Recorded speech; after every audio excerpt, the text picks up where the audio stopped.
국군이 장되는 장식이 아니다. 그들은 총을 들고 서 있지만 겨누는 대상은 사람이 아니라 국가의 원칙이다. 의장대가 움직이는 순간 국가는 말없이 선언한다. 이 장면은 국가의 이름으로 이루어졌다. 그래서 묻지 않을 수 없다.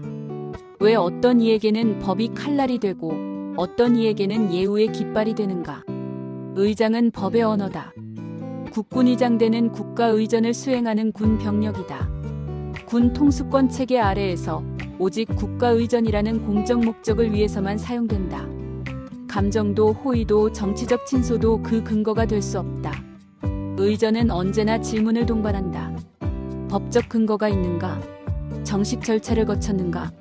공식 기록으로 남는가? 이 질문에 답하지 못하는 의전은 그 자체로 의전이 아니다. 이해찬에게는 예우, 김영석에게는 낙인.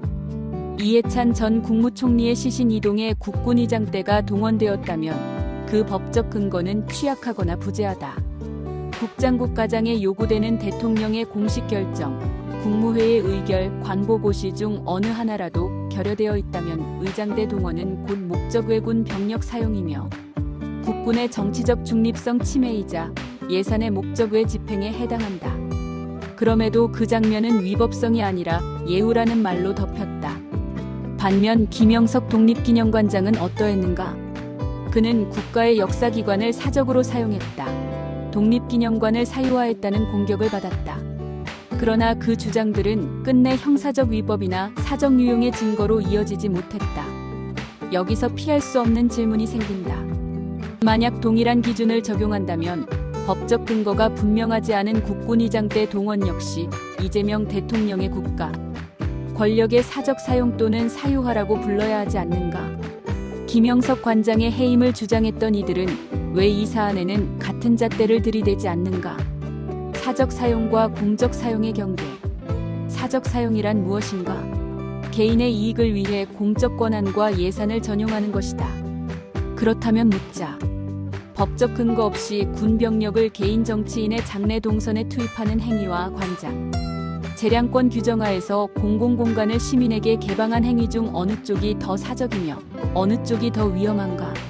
아이러니하게도 전자는 예우가 되었고 후자는 죄가 되었다. 정치적 중립성의 역설. 김영석 관장은 역사 해석의 다양성을 인정했다는 이유로 역사 왜곡이라는 공격을 받았다. 그러나 그가 지킨 것은 기관장의 중립성이었다. 반대로 특정 정치 진영의 상징적 인물에게 국가의 상징, 무력인 국군의장대를 붙이는 행위는 국가가 직접 정치적 메시지를 송신하는 장면이다. 그럼에도 그 장면은 문제 삼지 않았다.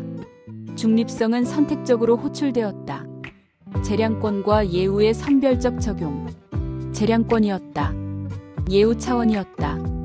이 말들이 등장하는 순간 법은 한 발 물러선다. 그러나 이재명 대통령에게는 면죄부처럼 허용된 이 논리가 김영석 관장이 행한 ROTC 15기 원로들과 종교교회, 독립유공자 후손에 대한 예우 앞에서는 애초에 허락되지 않았다. 오직 낙인만이 따랐다. 이중잣대가 만드는 국가의 얼굴. 불편한 인물에게는 법을 최대한 확장 적용하고 편한 인물에게는 법을 최대한 축소 해석하는 순간 국가는 법치국가가 아니라 왕정국가나 독재국가가 된다. 그 독재 속에서 김영석은 사유화한 관장으로 남고 이재명은 국가 원로를 예우한 대통령으로 기록된다. 그러나 법치의 눈으로 보면 그림은 정반대다. 법적 근거 없는 국군의장대 동원은 국가의전 권한의 사적 사용 사유화일 수 있으며 근거 없는 사유화 낙인은 공공성을 지킨 기관장에 대한 정치적 인격 살해, 테러일 수 있다. 의장대의 총검은 사람을 위해 움직여선 않는다. 역사기관의 문도 권력을 위해 움직여선 않된다. 국가가 다시 법의 언어로 말하기를 바란다.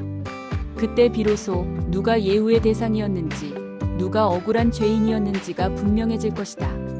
독립기념관 정상화를 위한 시민연대였습니다.